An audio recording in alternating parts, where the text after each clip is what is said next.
Because my pleas for a modest accommodation have been refused or not acted upon, I have been required to do that which my conscience forbids. As a result, I have spent 6 days in jail because I could not abandon my faith. I thank the Lord that Judge Benning released me from jail last Tuesday.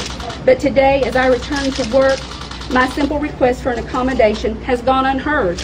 Whether I personally issue the license or whether one of my deputies issues it, the result is the same. The license is issued under the authority of Kim Davis, County Clerk of Round County. There is perhaps nothing more entertaining at the moment than listening as legal minds are spinning like the proverbial dreidel, trying to make heads or tails of Kim Davis' statement Monday morning. The Kentucky County Clerk read her lawyer-prepared statement to near perfection in stating her case, and likely muddled the issue more than before on both the legal and the evangelical side. For the duo here, let's get to work. Start with law professor at the University of Pennsylvania, multiple author, great-grandson of President Teddy Roosevelt.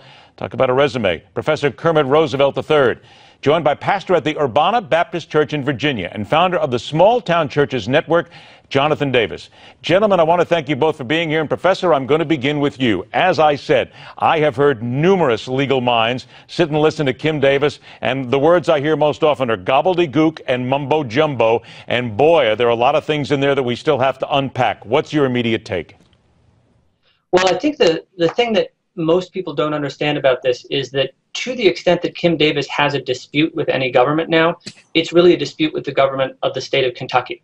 So she wants some sort of accommodation that she hasn't gotten, but the only people that can come from is her employer, and that is the government of Kentucky.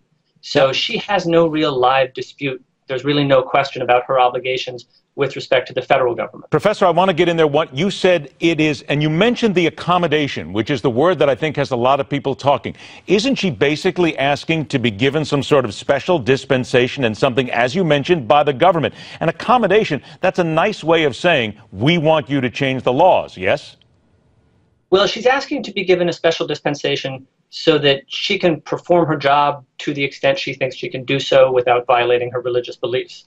And, you know, that's not something that we should be against all the time in principle. Sometimes requests for accommodation can be reasonable.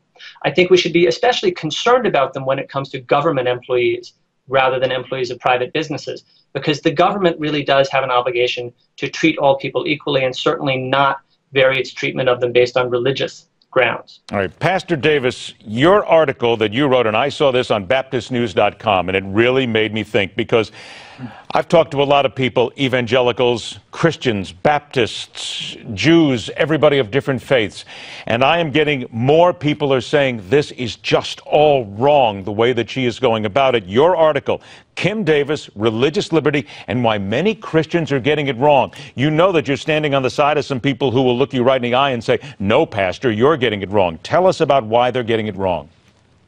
Well, it's really very simple. I completely agree, Ed, that the issue of religious liberty is the central issue in this debate, but a lot of people are getting it backwards for many reasons, because if Kim Davis were allowed to do what she initially set out to do, which is close her office completely and not hand out any marriage licenses to anyone, if that were allowed to stand as a precedent, in many ways, I believe it would open kind of a Pandora's box where any representative of the state could refuse any service to anyone for any, quote, religious reason.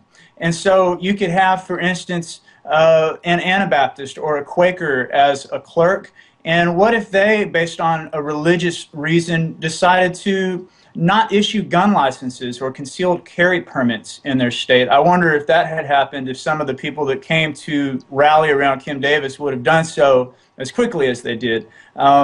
In the 1700s, before the Bill of Rights was passed in the Virginia Constitution, there was a man named John Waller who was jailed in a courthouse just 2 blocks from where I'm sitting because he did not have a license to preach from the then Anglican Commonwealth of Virginia. And so you can imagine, if Davis's intent in what she originally did was allowed to stand, that it could really be a slippery slope for anyone being able to refuse a service based on anything they call a religious objection. Pastor, let me get to you then with 2 questions. Is she cherry-picking the Bible?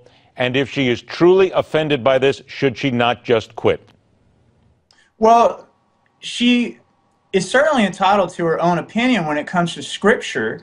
The issue for me isn't whether or not she's right or wrong about her interpretation of the Bible. The issue for me is really what comes down to the religious liberty for the rest of us if this kind of thing is allowed to stand. And remind me what your second question was? No, I asked, first of all, if she's cherry-picking the Bible, and then also, in your opinion, if she really wants to stand on religious convictions, should she just quit? Yeah, I think she probably should if she can't comply with what the court is asking her to. I don't personally think that she's cherry-picking the Bible. That's not...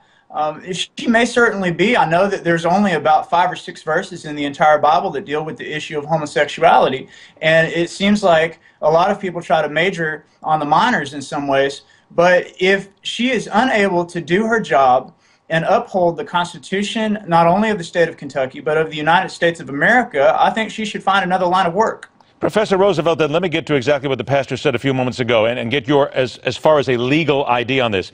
What if the clerk was Anabaptist or Quaker, refused to issue gun or concealed weapons licenses? What if the clerk was Episcopalian, decided not to give marriage licenses to Protestant ministers? From a legal standpoint, are we opening up a frightening Pandora's box here? Well, there's always a question as to how far you can go with an accommodation. And the answer to that is the state of Kentucky, the United States Supreme Court has said, must let same-sex couples get married on equal terms with opposite-sex couples. So can't deny them marriage licenses, can't stigmatize them, can't make the process harder. If the state can comply with that constitutional obligation while at the same time letting Kim Davis not put her name on the marriage license, then that might be okay. Kim Davis's problem, though, is that she seems to confuse her personal identity with her professional government employee identity. So that she's saying, it's not enough for me personally not to issue this, my office can't issue it. And now she's saying my office, this government entity, must be bound by my religious beliefs. And that's actually something that is not allowed under the Constitution. Pastor Davis, does it concern you that as people look at what Kim Davis is doing and the people who are backing her up, and as this is ratcheted up, that people across America are going to look at this and they're going to say, these darned religionists, these hardcore evangelists, this is what they want. They want to push their religion on us. But as a pastor now, does that has to get to you, because that's not what the Bible preaches. It preaches love, it preaches tolerance. So doesn't it bother you that we're going in the wrong direction? And this is going to send a lot of people against religion in this country in the first place. Yes or no? Yeah, it bothers me greatly. In fact, the response to the article that you mentioned earlier that I wrote, several people have reached out to me either in comments on that or in personal emails who are not religious at all and said, thank you for some reason from the religious arena, because they're very worried, as I am worried, that if this kind of thing goes on and religious people keep pushing in this direction, they're not going to be winning any favor with anybody. And as a pastor, it concerns me when we think as Christians or as people of faith that we have to have everybody else in culture abide by whatever our personal preferences are. Let me ask you this. I hate to interrupt, but I'm short on time. Have you been threatened? Has anybody actually written to you, whether it be email or on social media, and threatened you and been angry at you? No, I've not been threatened. I've had, of course, some people that disagree with my take on things, and that's fine, but it's been very civil dialogue so far. Professor Roosevelt, last word then. Where do we go from here? If indeed what she has said she is going to do right now, Kim Davis, does she deserve, or will she go back to jail? Well, as long as she doesn't stop the clerks in her office from issuing marriage certificates, I don't think she's going to go back to jail. And I don't think she's going to do that. It seems to me that she's trying to pursue a litigation strategy. She's trying to say these marriage licenses aren't valid. Ultimately, it seems like she is trying to block their issuance. But she's doing that through the courts at this point, not through civil disobedience. So I think she can stay out of jail as long as she keeps her tactics within the courts. I want to thank Professor Kermit Roosevelt and Pastor Jonathan Davis, and I want to remind everybody that Pastor Davis's article is Kim Davis, Religious Liberty and Why Many Christians Are Getting It Wrong. It is at BaptistNews.com. It is a worthwhile read as we try to sort through this now and try to at least have that civil discourse. Gentlemen, I want to thank you both for joining us. I'm sure we'll do it again.